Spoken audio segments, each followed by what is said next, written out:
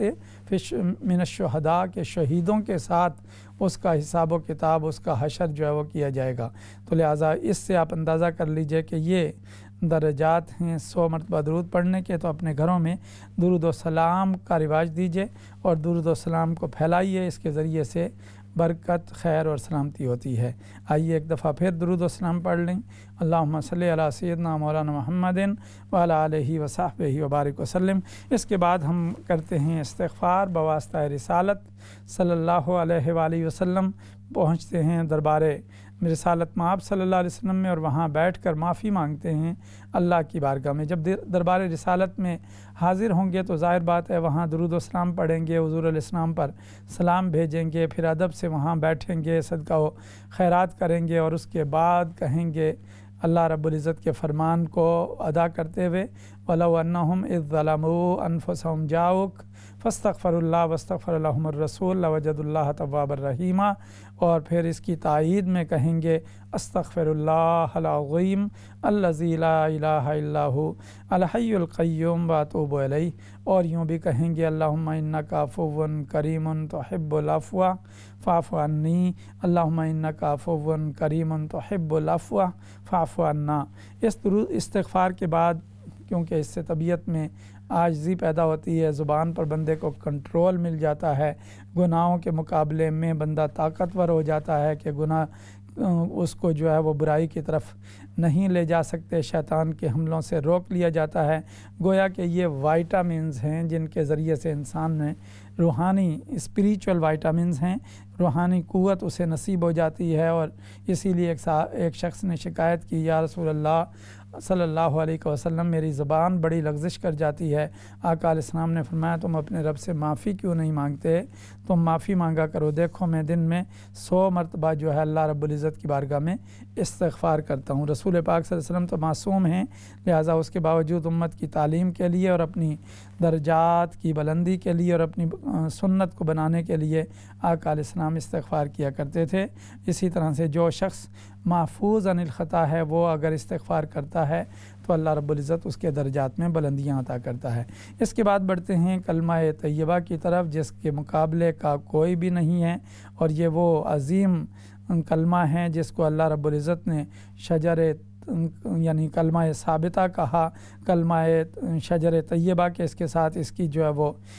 تعریف کی ہے۔ اور وہ کلمہ کیا ہے جس کے بارے میں سیدنا ابراہیم اور سیدنا یعقوب علیہ السلام نے اپنی ذریت کو، اپنی اولاد کو یہ وصیت کی تھی وَلَا تَمُوتُنَّ إِلَّا وَأَنْتُمْ مُسْلِمُونَ کہ تمہیں موت نہیں آنی چاہیے مگر حالت اسلام پر، مگر حالت فرما برداری پر۔ دنیا سے جب تم کوچ کرو تو فرما برداری کے حال میں ہو یا کلمہ طیبہ پڑھ رہے ہو۔ تو لہٰذا کلمہ طیبہ اس نیت سے پڑھتے ہیں کہ اللہ تعالیٰ ہمیں موت میں آسانی عطا فرمائے اور اس کی ملاقات کا دن ہماری زندگیوں کا بہترین دن بن جائے۔ اشہد ان لا الہ الا اللہ واشہد ان محمدًا عبدہ ورسولہ، اشہد ان لا الہ الا اللہ وحدہ لا شریک لہ، لہ الملک ولہ الحمد وہو علی کل شیء قدیر، لا الہ الا اللہ وحدہ لا شریک لہ، لہ الملک ولہ الحمد وہو علی کل شیء قدیر۔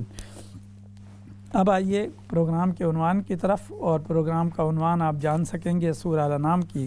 آیت نمبر 122 کے ذریعے سے۔ ترجمہ میں اس کا پیش کیے دیتا ہوں، آیت بھی پڑھ دیتا ہوں برکت کے لیے۔ اعوذ باللہ من الشیطان الرجیم۔ اومن کان میتا فاحییناہ وجعلنا لہ نورا یمشی بہ فی الناس کمن مثلہ فی الظلمات لیس بخارج منہا کذالک زین للکافرین ما کانوا یعملون۔ صدق اللہ العظیم۔ بھلا وہ شخص، ترجمہ ہے عرفان القرآن سے شیخ الاسلام ڈاکٹر محمد طاہر القادری مدظل العالی کا ترجمہ عرفان القرآن، جو نہایت آسان، عام فہم، تفسیری اور با محاورہ اور لفظی ہر حسن کو اپنے اندر سمیٹے ہوئے ہے۔ یہ وہ ترجمہ جو بالکل آسان اور عام فہم ہے۔ بھلا وہ شخص جو مردہ یعنی ایمان سے محروم تھا، پھر ہم نے اسے ہدایت کی بدولت زندہ کیا اور ہم نے اس کے لیے ایمان و معرفت کا نور پیدا فرما دیا۔ اب وہ اس کے ذریعے بقیہ لوگوں میں بھی روشنی پھیلانے کے لیے چلتا ہے۔ اس شخص کی مانند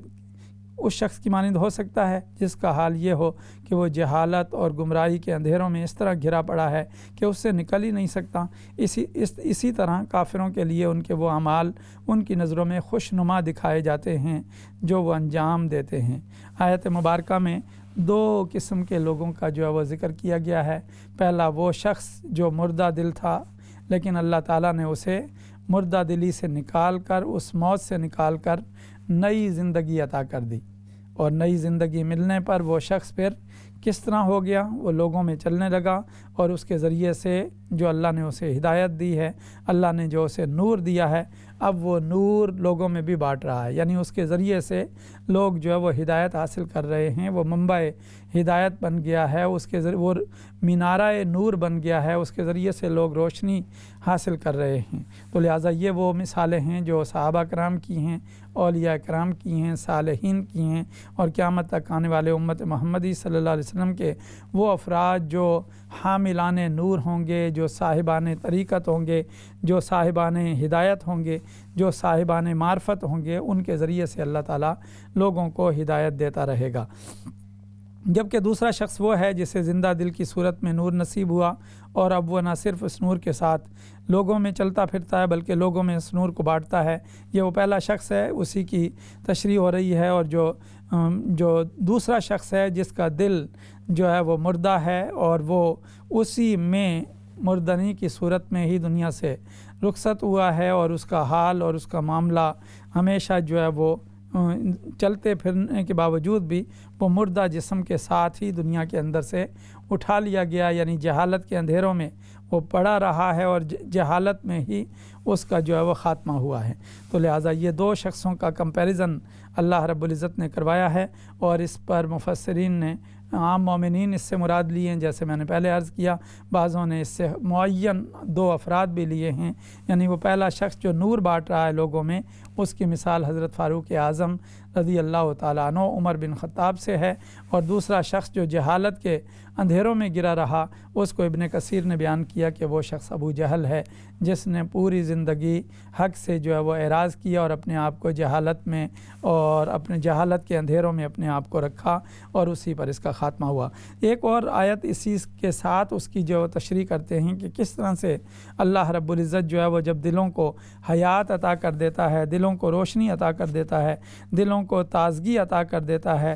تو پھر دلوں کی وہ تازگی ان بندوں کو کس طرح سے حیات طیبہ عطا کر دیتی ہے۔ دیکھیے یہ سورہ النحل کی آیت نمبر 97 ہے، جس میں اللہ رب العزت نے فرمایا من عمل صالحا من ذکر او انثی وهو مؤمن فلنحیینہ حیاتا طیبہ ولنجزینہم اجرہم باحسن ما کانوا یعملون۔ صدق اللہ العظیم۔ جو کوئی نیک عمل کرے، خواہ مرد ہو یا عورت، جب کہ وہ مومن ہو، تو ہم اسے ضرور پاکیزہ زندگی کے ساتھ زندہ رکھیں گے، اور انہیں ضرور ان کا اجر بھی عطا فرمائیں گے، ان اچھے اعمال کے عوض جو وہ انجام دیتے تھے۔ اس آیت کریمہ میں بھی جس پاکیزہ زندگی کی بات ہو رہی ہے، وہ جسمانی زندگی نہیں ہے، یعنی فزیکل لائف نہیں ہے۔ فزیکل لائف تو دونوں کی ایک جیسی نظر آ رہی ہے۔ اللہ رب العزت فرما رہے ہیں فَلَنُحْيِيَنَّهُ حَيَاتًا طَيِّبَةً، ہم اسے یقیناً زندگی دیں گے۔ یہ لفظ جو ہے واضح کر رہا ہے کہ جس زندگی کے عطا کرنے کی بات ہو رہی ہے، اس سے پہلے لازمی طور پر کسی طرح کی موت ہے۔ اللہ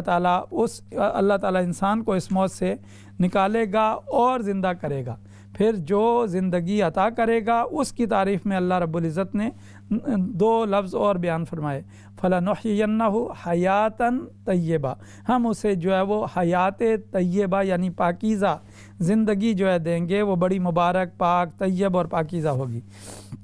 تو لہٰذا ان دونوں آیات میں ہم نے دیکھا کہ ایک شخص جو میت تھا، میت سے اسے نکال کر اللہ رب العزت کے قرآن نے نور عطا کر دیا، اللہ کے حبیب صلی اللہ علیہ وسلم کی صحبت نے اس کو رنگ دیا، اور رنگے جانے کے بعد اس کے اندر جو ہے وہ نور اللہ رب العزت کے قرآن کا، اللہ رب العزت کی ہدایت کا، رسول پاک صلی اللہ علیہ وسلم کی سیرت کا نور اس کے دل کے اندر جو ہے موجزن ہوا۔ اب وہ اس نور کی روشنی کو چاروں طرف جو ہے بکھیر رہا ہے۔ اب اس کی حیات طیبہ بن گئی ہے، یعنی پاکیزہ زندگی بن گئی ہے۔ پاکیزہ کیسے بن گئی؟ کہ گناہوں سے وہ محفوظ ہو گیا، گناہوں کی طرف دھیان بھی نہیں کرتا، وہ نیکیوں میں دن بدن نیکیوں میں بڑھتا جاتا ہے اور استقامت کا درجہ جو ہے پا چکا ہے، اور لہٰذا استقامت کا درجہ جسے نصیب ہو جائے تو اس کے لیے پھر بہت بڑا اللہ رب العزت کی طرف سے انعام اور اکرام جو ہے وہ عطا کیا جاتا ہے۔ تو یہ ہے وہ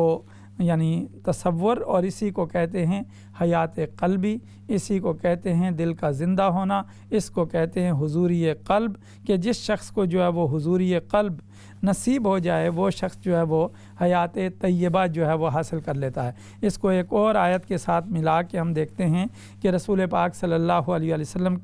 کی شان میں یہ فرمایا گیا، سورہ انفال کی آیت نمبر 24 ہے، یا ایھا الذین آمنوا استجیبوا للہ وللرسول اذا دعاکم لما یحییکم واعلموا ان اللہ یحول بین المرء وقلبہ وانہ الیہ تحشرون۔ صدق اللہ العظیم۔ اے ایمان والو، جب بھی رسول صلی اللہ علیہ وسلم تمہیں کسی کام کے لیے بلائیں جو تمہیں جاودانی زندگی عطا کرتا ہے تو اللہ اور اس کے رسول دونوں کی طرف فرما برداری کے ساتھ جواب دیتے ہوئے فوراً حاضر ہو جایا کرو، اور جان لو کہ اللہ آدمی اور اس کے قلب کے درمیان شان قربت خاصہ کے ساتھ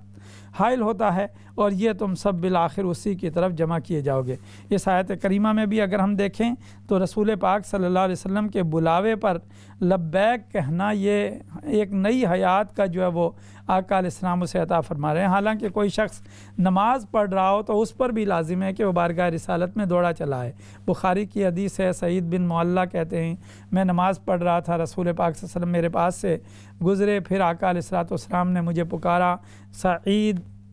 اور میں سوچ میں پڑ گیا کہ اب میں کیا کروں، میں نماز چھوڑ دوں یا نماز پوری کروں۔ بالآخر میں نے نماز پوری کی اور حضور علیہ السلام کی بارگاہ میں حاضر ہوا تو آقا علیہ السلام نے پوچھا لما تاخرت یا سعید، اے سعید تو نے جو ہے وہ ڈیلے کیوں کی ہے؟ انہوں نے کہا یا رسول اللہ صلی اللہ علیہ وسلم میں نماز پڑھ رہا تھا۔ آقا علیہ السلام نے فرمایا تو نے اللہ کا یہ فرمان نہیں سنا کہ جب اللہ اور اس کا رسول تمہیں بلائے تو ان کے بلاوے پر اسی وقت حاضر ہو جاؤ، کیونکہ اس کے ذریعے سے تمہیں جو ہے وہ ایک نئی زندگی عطا ہونے والی ہے۔ اب سوال یہ ہے کہ زندگی تو ان میں پہلے بھی ہے، وہ چلتے پھرتے ہیں، آقا علیہ السلام انہیں بلا رہے ہیں تو بلایا تو زندہ کو جاتا ہے، زندگی تو ان کے اندر پہلے بھی ہے۔ تو اس سے یہ پتہ چلتا ہے کہ یہ جسمانی زندگی کی بات نہیں ہو رہی، یہ روحانی زندگی کی بات ہو رہی ہے، یہ جاودانی زندگی کی بات ہو رہی ہے، یہ حیات قلبی کی بات ہو رہی ہے کہ دل جو ہے انسان کے جسم کے اندر، جو کہ ہمارے زندگی کی بقا کا، اس ظاہری زندگی کی بقا کا بھی ضامن ہے کہ اگر یہ خون کو پمپ نہ کرے، آکسیجن کی فراہمی رک جائے تو پھر دل جو ہے وہ انسان جو ہے مر جاتا ہے۔ اسی طرح سے یہ دل جو ہے وہ روحانی زندگی کا ضامن بھی ہے، جیسے کہ حدیث پاک میں رسول پاک صلی اللہ علیہ وسلم نے فرمایا کہ انسان کے جسم میں گوشت کا ایک ٹکڑا ہے، اگر وہ صحیح رہے تو پورا جسم جو ہے وہ صحیح رہتا ہے، اگر وہ بگڑ جائے تو پورا جسم بگڑ جاتا ہے۔ فرمایا خبردار ہو جاؤ، الا وہی القلب، وہ انسان کا جو ہے وہ دل ہے۔ اور اسی لیے اللہ رب العزت نے کافروں کے لیے فرمایا یا جن کے دل اندھے ہو چکے ہیں، چلتے پھرتے تو وہ بھی ہیں، جانوروں کی طرح کھاتے پیتے وہ بھی ہیں، لیکن فرمایا لہم قلوب لا یفقہون بہا ولہم اعین لا یبصرون بہا ولہم آذان لا یسمعون بہا اولئک کالانعام بل ہم اضل اولئک هم الغافلون۔ صدق اللہ العظیم۔ یہ سورہ اعراف کی آیت نمبر 179 ہے۔ وہ دل و دماغ رکھتے ہیں مگر وہ ان سے حق کو سمجھ نہیں سکتے، وہ آنکھیں رکھتے ہیں مگر وہ ان سے حق کو دیکھ نہیں سکتے، وہ کان رکھتے ہیں مگر وہ ان سے حق کو سن نہیں سکتے۔ وہ لوگ چوپایوں کی طرح ہیں بلکہ ان سے بھی زیادہ گمراہ وہی لوگ ہی غافل ہیں۔ یعنی جو لوگ دل کے ہونے کے باوجود حق نہ سن سکیں، حق کو قبول نہ کر سکیں، جو آنکھوں کے باوجود حق سچائی کو نہ دیکھ سکیں، کانوں کے رکھنے کے باوجود سچائی کو اور حق کو جو ہے وہ نہ سن سکیں، تو اس سے آپ اندازہ کر لیجئے چلنے والے تو دونوں ہیں، ظاہر میں تو دونوں ایک ہی جیسے نظر آ رہے ہیں، لیکن ایک کا دل مردہ ہے اور دوسرے کا دل زندہ ہے۔ تو جس کا دل زندہ ہے اللہ رب العزت نے اسے اپنے حبیب کے صدقے، اپنے حبیب کی صحبت کے صدقے، اتباع کامل کے صدقے سے حیات طیبہ لما یحییکم، تاکہ وہ تمہیں حیات عطا کرے۔ اللہ کے رسول جو ہے وہ تمہیں ان کی سنگت، ان کی صحبت جو ہے وہ حیات عطا کرتی ہے۔ علامہ اقبال رحمۃ اللہ علیہ نے بھی اس کو ایک شعر میں اس طرح سے سمیٹا ہے، دل مردہ دل نہیں ہے اسے زندہ کر دوبارہ، دل مردہ دل نہیں ہے اسے زندہ کر دوبارہ کہ یہی ہے امتوں کے مرض کہن کا چارہ۔ آج جو مادیت کی گرد بڑی تیزی کے ساتھ ہمارے دلوں پر چڑھ گئی ہے، ہم بالکل سیلفش ہو گئے ہیں اور دنیا پرست ہو گئے ہیں، دنیا کے پیچھے بھاگے جا رہے ہیں اور ہم یہی سمجھتے ہیں بس یہی دنیا ہے، اس کے بعد کوئی جہان نہیں ہے۔ اس سوچ نے انسان کو رشتوں سے کاٹ دیا ہے، اس سوچ نے انسان کو مولا سے دور کر دیا ہے۔ سوسائٹی میں کتنے لوگ ہیں جو 5 وقت رب کی بارگاہ میں جھکتے ہیں، اور جو جھکنے والے ہیں ان میں سے ایسے کتنے ہیں جن کے دل جو ہے وہ حیات قلبی کو حاصل کر چکے ہیں، وہ بھی ایک رسمن ہیں۔ پھر ان میں عدد نکالتے جائیں تو ایک بہت مائنس کے بعد جو ہے وہ عدد شروع ہوگا جنہیں اللہ رب العزت کی توفیق سے حیات قلبی ملی اور جو اس کے طالب ہیں۔ تو لہٰذا طالب ہونے کی ضرورت ہے۔ اسی لیے بزرگوں نے یہ کہا، من ماتت نفسہ بعدت عنہ دنیا ہو ومن ماتت قلبہ بعد عنہ مولا ہو۔ یہ احمد الرفاعی نے کہا، ان کی کتاب حالت و اہل الحقیقہ مع اللہ، کہ اہل حقیقت کی اللہ کے ساتھ جو حالت ہوتی ہے اس پر انہوں نے کہا جس کا جسم مر جائے دنیا اس سے دور ہو جاتی ہے۔ یعنی جو آدمی مر گیا دنیا کہتی ہے اٹھاؤ اس کو قبرستان میں ڈالاؤ، اٹھاؤ اس کو دور کرو۔ جس کا جسم مر جائے دنیا اس سے دور ہو جاتی ہے، اور جس کا دل مر جائے مولا اس سے دور ہو جاتا ہے۔ اب آپ اندازہ کر لیجئے کہ آج ہماری سوسائٹی میں، مارکیٹس میں چلتے پھرتے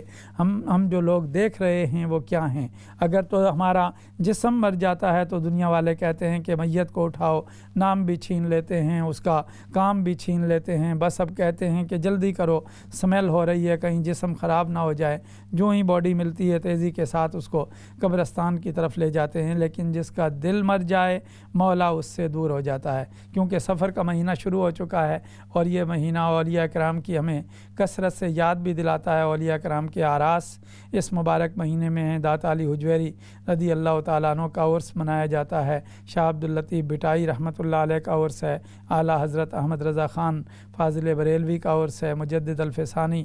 رحمۃ اللہ تعالیٰ علیہ، اور اس کے علاوہ کبار اولیاء کرام کے آراس ہیں۔ تو لہٰذا یہ وہ لوگ ہیں جو دنیا سے جانے کے بعد بھی زندہ ہیں۔ سلطان باہو رحمۃ اللہ تعالیٰ علیہ نے بڑی پیاری بات کہی، انہوں نے کہا کہ فقیر کی تعریف کروں، نام فقیر تنادہ باہو قبر جنادہ جیوے ہو۔ تو لہٰذا یہ اس طرف ہم نے محنت کرنی ہے۔ حسن احوال نام ہی اس بات کا ہے کہ اس کے ذریعے سے کچھ دل کی روشنی کا سامان ہو سکے، کچھ دل کی جو ہے وہ تازگی کا سامان ہو سکے، کچھ دل جو ہے وہ مولا کی طرف جڑنا شروع ہو جائے، دل اس کی معرفت کا جو ہے وہ طالب بنے، اور دل اس زندہ ہو کر اللہ رب العزت کی طرف جو ہے مائل ہو، اور اس حیات قلبی کے حامل انسان کے اللہ رب العزت قریب ہو جاتا ہے، اور دل کی اسی حیات نو کو معرفت کہتے ہیں۔ زندگی کا مقصود عبادت ہے، اور عبادت کا مقصود معرفت ہے، کہ اللہ رب العزت نے انسان کو جو ہے بنایا ہے کس کے لیے؟ اپنی بندگی کے لیے۔ جیسے کہ معروف آیت آپ کئی دفعہ سماعت کر چکے ہیں، وما خلقت الجن والانس الا لیعبدون، کہ میں نے جنوں اور انسانوں کو اپنی بندگی کے لیے پیدا کیا ہے۔ اور عبداللہ ابن عباس رضی اللہ تعالیٰ عنہما بیان کرتے ہیں کہ بندگی تو ہو ہی نہیں سکتی جب تک بندے کو معرفت نصیب نہ ہو، تو لہٰذا بندگی کا مقصود یہ ہے کہ بندہ اللہ رب العزت کی معرفت کو حاصل کر لے، اور معرفت کے حاصل کرنے کے لیے ہر ایک کی اپنی اپنی کاوش ہے، اور دوسری طرف اللہ کا فضل اور اس کا وہب ہے کہ جسے چاہے جس وقت جو اپنی معرفت سے مالا مال کر سکتا ہے۔ کوئی پوری زندگی کوشش کرتا ہے، جیسے قرآن مجید نے کہا وَاعْبُدْ رَبَّكَ حَتَّى يَأْتِيَكَ الْيَقِينُ، کہ بندگی کرتے جائیے، بندگی کرتے جائیے، بندگی کرتے جائیے، یہاں تک کہ آپ کو اس کے ہونے کا یقین آ جائے۔ اور جنہیں یقین مل گیا، جو عارف ہو گئے، ان میں سے ایک حضرت بایزید بستامی رحمۃ اللہ تعالیٰ علیہ ہیں۔ معرفت کی تعریف میں نے آپ کی خدمت میں رکھی، تو آئیے حدیث پاک میں رسول پاک صلی اللہ علیہ وسلم نے فرمایا کسی شخص کا ایمان اس وقت تک استقامت حاصل نہیں کر سکتا جب تک اس کا دل مستقیم نہ ہو جائے۔ اور بایزید بستامی رحمۃ اللہ علیہ فرماتے ہیں جب میرے دل پر دنیا کا اندیشہ گزرتا ہے تو فوراً وضو کر لیتا ہوں، اور جب آخرت کا اندیشہ گزرتا ہے تو غسل کر لیتا ہوں۔ پھر یہ جملہ سنیے، بڑا اہم جملہ ہے، جب میرے دل پر دنیا کا اندیشہ گزرتا ہے، دنیا کا خیال آتا ہے، تو میں فوراً وضو کر لیتا ہوں، اور جب آخرت کا اندیشہ گزرتا ہے تو میں غسل کر لیتا ہوں، کیونکہ دنیا محدث ہے اور اس کا اندیشہ حدث ہے، اور آخرت محل غیبت و آرام ہے، اس کا اندیشہ جو ہے جنابت جس سے غسل واجب ہوتا ہے، لہٰذا حدث سے وضو اور جنابت سے غسل واجب ہوتا ہے۔ یہ تو تھا حضرت بایزید کا قول۔ اللہ رب العزت ہمیں اپنے دل کی تازگی کی، دل کی جلا کی اور دل کی حیات کی اور دل کی حاضری اور حضوری کی فکر عطا کرے، کیونکہ جب تک فکر پیدا نہ ہو بندہ اس کی طرف جو ہے وہ بڑھتا نہیں ہے۔ تو لہٰذا جس کے دل میں یہ فکر پیدا ہو گئی ہے کہ میں اپنے مولا کی معرفت کی طرف بڑھوں، اس کو اللہ رب العزت اس احساس کے ساتھ بیداری عطا کر دیتا ہے، اور جس کا دل بیدار ہو جائے اس میں حضوری حاضری شروع ہو جاتی ہے، وہ اللہ کی یاد میں تڑپتا ہے، اللہ کی یاد میں اٹھتا ہے، اللہ کی یاد میں روتا ہے، پھر اس کا غصہ بھی اللہ کے لیے، اس کی محبت بھی اللہ کے لیے ہو جاتی ہے۔ وقفے کے بعد آئیں گے تو یہیں سے شروع کریں گے انشاءاللہ۔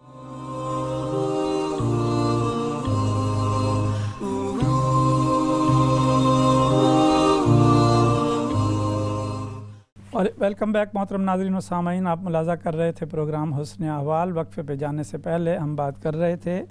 حضوری قلب کا، کس طرح سے حیات قلبی بندے کو نصیب ہوتی ہے، اور بات ختم ہوئی تھی بایزید بسطامی رحمۃ اللہ تعالیٰ علیہ کے کال پر۔ پروگرام کے اس حصے میں ہم آپ کی لائیو کال اور سوال بھی لیتے ہیں، اور ساتھ پروگرام کا عنوان آپ کو میں بتا چکا ہوں۔ آج کے پروگرام کا عنوان ہمارے سامنے ہے کہ معرفت الہی کس طرح نصیب ہوتی ہے، اور معرفت کس شے کا نام ہے۔ جب بندے کا دل زندہ ہو جائے تو اسے معرفت کی راہ جو ہے نصیب ہو جاتی ہے۔ اسی لیے بزرگوں نے جو طریقت کے لیے راستہ متعین کیا ہے، اس میں جو چیز انہوں نے بیان کی ہے وہ یہی ہے کہ بندہ جو ہے محبت الہی، اطاعت الہی، اور اس کی طرف بڑھتے ہوئے پھر جب وہ تزکیہ نفس، تصفیہ قلب کر لیتا ہے تو اس کے بعد پھر اس کے سامنے معرفت حق کا دروازہ جو ہے وہ کھل جاتا ہے، اور معرفت حق نصیب ہو جائے تو بندہ پھر اللہ رب العزت کی قربت میں جو ہے وہ چلا جاتا ہے۔ اس کے لیے اللہ رب العزت نے قرآن مجید میں جو آیات دی ہیں اس کی طرف بڑھتے ہیں۔ ایک کالر ہمارے ساتھ ہیں۔ السلام علیکم۔ وعلیکم السلام ورحمۃ اللہ وبرکاتہ۔ جی، علامہ صاحب، اللہ رب العزت آپ کے علم، عمل اور عمر میں برکت عطا کرے، آمین، اور یہ دین کی محفل اپنی بارگاہ شان میں قبول و منظور ہو، آمین۔ سب سے پہلے آپ کو، تمام اسلام چینل کی ٹیم کو اور تمام سننے والوں کو سفر المظفر کے مہینے کی بہت بہت مبارک ہو۔ خیر مبارک۔ دعا فرمائیے کہ بزرگان دین کی نسبت سے اس مہینے کا فیض ہم سب کو عطا ہو، آمین۔ اور میرا اسی سلسلے میں یہ جو سوال ہے، جیسے آپ نے بھی فرمایا کہ اس مہینے میں بہت ہمارے جو بزرگان دین کے عرس مبارک کا مہینہ ہے، تو جیسے کہ اگر چاہیے تھا کہ اس مہینے کی برکات ہم سب میں وہ مطلب مشہور ہوتی، تو یہ جو اس مہینے کی نحوست کا جو کانسیپٹ ہے، تو یہ آخر کب اور کہاں سے آیا ہے؟ جبکہ آپ نے بھی فرمایا اور سنتے بھی ہیں علماء کرام سے، تو پھر بھی آج تک لوگ ایسے ہیں جو اس مہینے کو مطلب منحوس قرار دیتے ہیں، شادیاں تک نہیں کرتے اور کوئی نیا کام نہیں شروع کرتے، تو اس کے بارے میں ذرا روشنی ڈالیے۔ اور دوسرا میرا سوال یہ ہے کہ جیسے آپ نے اپنے بیان میں فرمایا، جیسے مطلب جی پیارے آقا صلی اللہ علیہ وسلم نے فرمایا کہ جب میں مطلب جب پکاروں تو آپ جلدی آؤ، تو اسی ضمن میں ایک حدیث پاک بھی سنتے ہیں کہ پیارے آقا صلی اللہ علیہ وسلم نے فرمایا کہ اگر والدہ آپ کو مطلب پکارے تو اپنی نماز توڑ کے جواب دو، تو کیا یہ حکم فرض نماز کے لیے بھی ہوگا کہ نہیں؟ جی ٹھیک، جزاک اللہ خیر آپ کے سوالوں کا اور دعاؤں کا بہت بہت شکریہ، اللہ رب العزت قبول فرمائے۔ آئیے میں آپ کو لیے چلتا ہوں حدیث رسول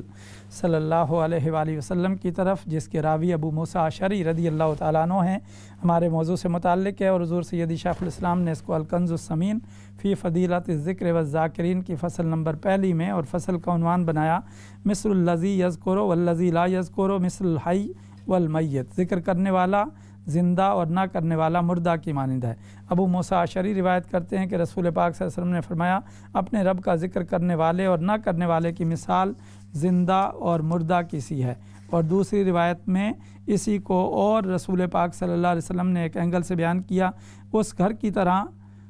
کی مثال جس میں اللہ کا ذکر کیا جائے اور جس میں اللہ کا ذکر نہ کیا جائے زندہ اور مردہ کسی ہے۔ لہٰذا اس سے ہم نے اندازہ کر لیا کہ اللہ رب العزت نے جیسے قرآن مجید میں ارشاد فرمایا کہ اوامن کان میتن فاحییناہ، جو آدمی مردہ تھا ہم نے اسے جو ہے وہ زندہ کر دیا، یعنی اسے حیات عطا کر دی، اس کے قلب کو ہم نے زندگی عطا کر دی، روشنی عطا کر دی، اور اس کے لیے ہم نے نور بنا دیا، اور وہ لوگوں میں اس نور کے ساتھ چل رہا ہے، کیا وہ اس کے برابر ہو سکتا ہے جو جہالت اور گمراہی کے اندھیروں میں گھرا پڑا ہے اور اس سے نکل نہیں سکتا؟ تو لہٰذا جو ہے یہ اللہ رب العزت نے کمپیریزن دیا، اور رسول پاک صلی اللہ علیہ وسلم نے 2 حدیثوں کے ذریعے جو میں نے آپ کے سامنے پڑھی وہ مثال بیان کر دی کہ کس طریق سے انسان جو ہے وہ اپنے آپ کو حیات قلبی میں لا سکتا ہے۔ اب اسی پر آپ کو میں ایک اور اپنا واقعہ عرض کر دیتا ہوں۔ حضرت ابوبکر شبلی رحمۃ اللہ تعالیٰ علیہ جو ہم اثر ہیں جنید بغدادی رحمۃ اللہ علیہ کے، اس سے پہلے ایک کالر کو بھی شامل کرتے ہیں۔ السلام علیکم۔ السلام علیکم علامہ صاحب۔ وعلیکم السلام ورحمۃ اللہ۔ آپ بہت اچھے جو ہے نا پروگرام کرتے ہیں، ہم باقاعدگی سے آپ کا پروگرام دیکھتے رہتے ہیں، اللہ آپ کی عمر دراز کرے۔ آمین آمین۔ آپ بہت اچھی اچھی باتیں بتاتے ہیں ہمیں، معلومات۔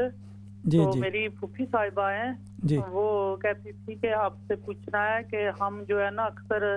درود اکبر، درود مقدس اور درود لکی پڑھتے رہتے ہیں، باقی درود بھی پڑھتے رہتے ہیں، اور ان کا جو ہے کتنا ثواب ہے اور کس ٹائم یہ پڑھنا چاہیے؟ ٹھیک، بہت شکریہ پروگرام کو پسند کرنے کا اور بہت ساری دعاؤں کا، اور اپنی پھپھو کی طرف سے جو آپ نے سوال لکھا درود السلام کے حوالے سے، درود لکھی، درود اکبر، درود مقدس، ان پہ انشاءاللہ ہم بات کریں گے۔ آئیے میں آپ کو لیے چلتا ہوں حضرت ابوبکر شبلی رحمۃ اللہ تعالیٰ علیہ۔ یہ جو لوگ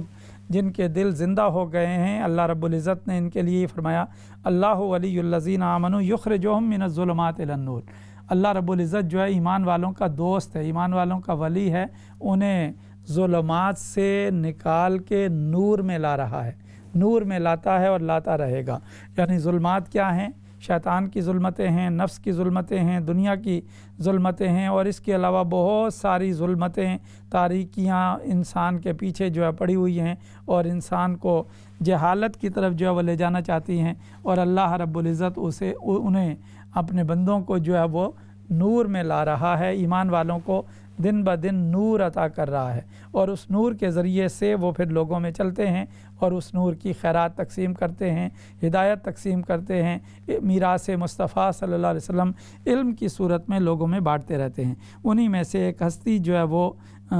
میرے سامنے حضرت ابوبکر شبلی رحمۃ اللہ تعالیٰ علیہ کی ہے۔ میں نے کہا کہ جنید بغدادی رحمۃ اللہ تعالیٰ علیہ کے ہم اثر ہیں، وہ بیان کرتے ہیں کہ ایک دن مسجد میں جانے کے لیے میں نے وضو کیا، طہارت کی، غیب سے ندا آئی کہ تم نے ظاہر کو تو آراستہ کر لیا، باطن کی صفائی کہاں ہے؟ حضرت ابوبکر شبلی واپس لوٹ آئے تو تمام ساز و سامان جو آپ کے پاس تھا اللہ کے راستے میں صدقہ کر دیا، صدقہ کر کے 1 سال تک اسی قدر لباس پہنا اور تمام ساز و سامان جو ہے وہ صدقہ کر دیا۔ تو پھر جس سے اتنا لباس پہنا کہ جس سے نماز جائز ہو سکے، یعنی مقدور بھر رکھ لیا، اضافی سارا دے دیا۔ پھر جنید بغدادی رحمۃ اللہ علیہ کے پاس حاضر ہوئے تو فرمایا اے ابو بکر، یعنی جنید بغدادی کہنے لگے ابو بکر جو طہارت تم نے کی ہے وہ بہت سود مند ہے، اللہ تمہیں اس طہارت پر ہمیشہ قائم رکھے۔ اس کے بعد حضرت شبلی رحمۃ اللہ تعالیٰ علیہ آخر وقت تک کبھی جو ہے وہ بے وضو نہیں ہوئے، بے طہارت نہ رہے۔ جب ان کے انتقال کا وقت آیا تو ان کا وضو ٹوٹ گیا تو انہوں نے خود اٹھ نہیں سکتے تھے، اشارہ بول بھی نہیں سکتے تھے، اشارہ کرتے تھے، اشارے سے جو آپ کے مریدین اس وقت موجود تھے انہیں فرمایا کہ مجھے جو ہے وہ طہارت کرواؤ، ہاتھوں سے اشارہ کیا، انہوں نے طہارت کروائی، وضو کروایا پورا۔ وضو کروانے میں وہ داڑھی کے اندر خلال کرنا بھول گیا،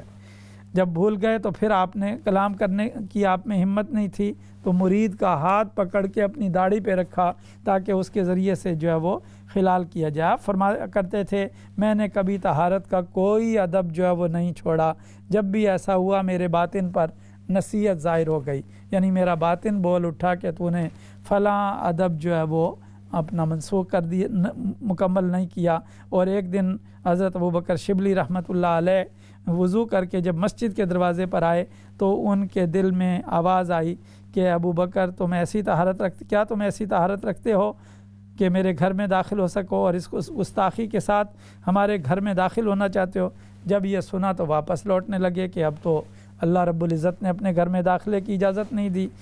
تو پھر ندا آئی ہمارے دروازے سے ہٹ کر کدھر جانے کا ارادہ ہے، ہمارا دروازہ چھوڑ کے کہاں جانا چاہتے ہو؟ یہ سن کر ان کی جو ہے وہ چیخ نکلی اور ندا آئی، ہم پر تانا کرتے ہو، یعنی چیخ پکار کر کے ہمیں جو ہے وہ دکھاتے ہو کہ تم جو ہے وہ یعنی اس طرح بھی چیخ سکتے ہو؟ نہیں، وہ اپنی جگہ خاموش کھڑے ہو گئے۔ پھر آواز آئی، تم ہمارے سامنے بلا کے تحمل کا دعویٰ کرتے ہو، یعنی مصیبت پر صبر کرنے اور اسے برداشت کرنے کا دعویٰ کرتے ہو۔ اس وقت حضرت ابو بکر شبلی نے پکارا، المستغاث منک الیک، اے خدا تیری جانب سے ہی تیری طرف فریاد ہے، مولا تیری ہی بارگاہ میں تیرا بندہ حاضر ہے۔ آگے بڑھتا ہوں تب بھی جو ہے وہ دل پکارتا ہے کہ کیسے آگے بڑھ رہے ہو، تمہاری طہارت اس قابل ہے۔ پیچھے ہٹتا ہوں تب بھی جو ہے ندا آتی ہے کہ ہمارا در چھوڑ کے کہاں جاتے ہو۔ پھر آواز نکالتا ہوں تو پھر آواز آتی ہے کہ ہم پر تانا زنی کرتے ہو۔ خاموش کھڑا ہو جاتا ہوں تو پھر مولا آواز آتی ہے کہ کیا تم میں اتنی طاقت آ گئی ہے، اب تیری ہی طرف حاضر ہوں، تیری ہی توفیق۔ یہ ہے معرفت کا وہ مقام جب کسی کو حیات قلبی نصیب ہو جائے تو اس کا دل کلام کرنا شروع کر دیتا ہے۔ یہی وجہ حضرت سفیان رضی اللہ تعالیٰ عنہ جب مسجد میں داخل ہوتے ہیں تو مسجد میں داخل ہوتے وقت الٹا قدم رکھ دیتے ہیں تو آواز آتی ہے، او بیل کہاں جا رہے ہو؟ اس دن سے اپنے نام کے ساتھ سفیان ثوری یعنی بیل والا اپنے آپ کو مخاطب کرواتے ہیں، ورنہ کون اپنے آپ کو جو ہے بیل والے کے نام سے جو ہے یاد کرواتا ہے؟ کوئی اپنے آپ کو حاتم اسم، حاتم بہرے کے نام سے جو ہے وہ یاد کرواتا ہے۔ الغرض یہ کہ یہ انہوں نے اپنی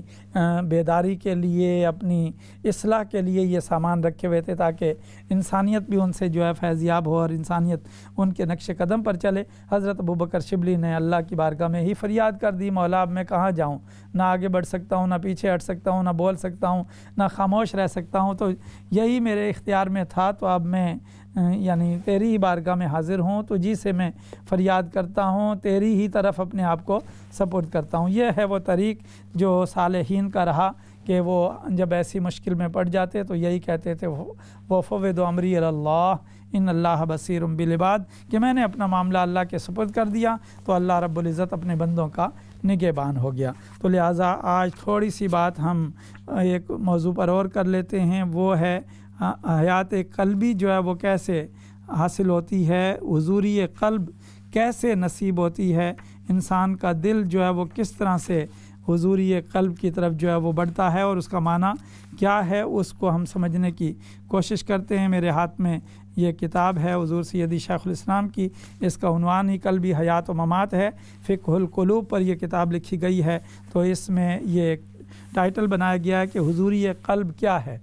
سب سے پہلے تو اس شے کو سمجھنا ہے قرآن اور سنت کی روشنی میں حضوری قلب جو ہے وہ کسے کہتے ہیں۔ حضوری قلب جو ہے وہ یعنی انبیاء کرام ہوں، رسولان اعظام ہوں، اولیاء ہوں، عرفاء ہوں، جس قدر بھی مردان حق ہوں، ان کی تشریف آوری اور ان کا سب کا جو زور اس پر ہے کہ لوگوں کے دلوں کی پاکیزگی اور طہارت سے جو ہے وہ کام شروع کرتے تھے تاکہ لوگوں کے دل جو ہے پاک ہو جائیں۔ رسول پاک صلی اللہ علیہ وسلم کے آپ جو مناسب چہار گانا ہیں ان کو اگر آپ دیکھیں تو یتلو علیکم آیاتنا و یزکیکم، کہ وہ تمہیں پر اپنے رب کی آیات کو تلاوت کرتے ہیں اور تمہارے نفوس کا تزکیہ کرتے ہیں۔ تو تزکیہ سے یہ عمل شروع ہوتا ہے کہ جب دل انسان کا جو ہے پاک ہو جائے، طاہر ہو جائے، کہ اس کے اندر جو ہے وہ دنیا بھی نہ رہے اور آخرت بھی نہ رہے۔ یعنی جیسے علامہ اقبال رحمۃ اللہ علیہ کہتے ہیں کہ مجنون نے شہر چھوڑا تو لیلا بھی چھوڑ دے، نظارے کی حوث ہے تو لیلا بھی چھوڑ دے۔ اقبال دلیل لائے جو میں کے جواز میں، اقبال کو یہ ضد ہے کہ پینا بھی چھوڑ دے۔ تو لہٰذا بندہ جو ہے یعنی ہر طرح کے ثواب سے بھی جو ہے وہ بے نیاز ہو جائے اور پھر صرف مولا کے لیے جو ہے کھڑا ہو جائے تو اس میں کامیابی و کامرانی ہے۔ اسی لیے وہ کہتے ہیں کہ شوق اگر تیرا نہ ہو میری نماز کا امام، میرا قیام بھی حجاب، میرا سجود بھی حجاب۔ جب تک بندے کو اللہ کا شوق نصیب نہ ہو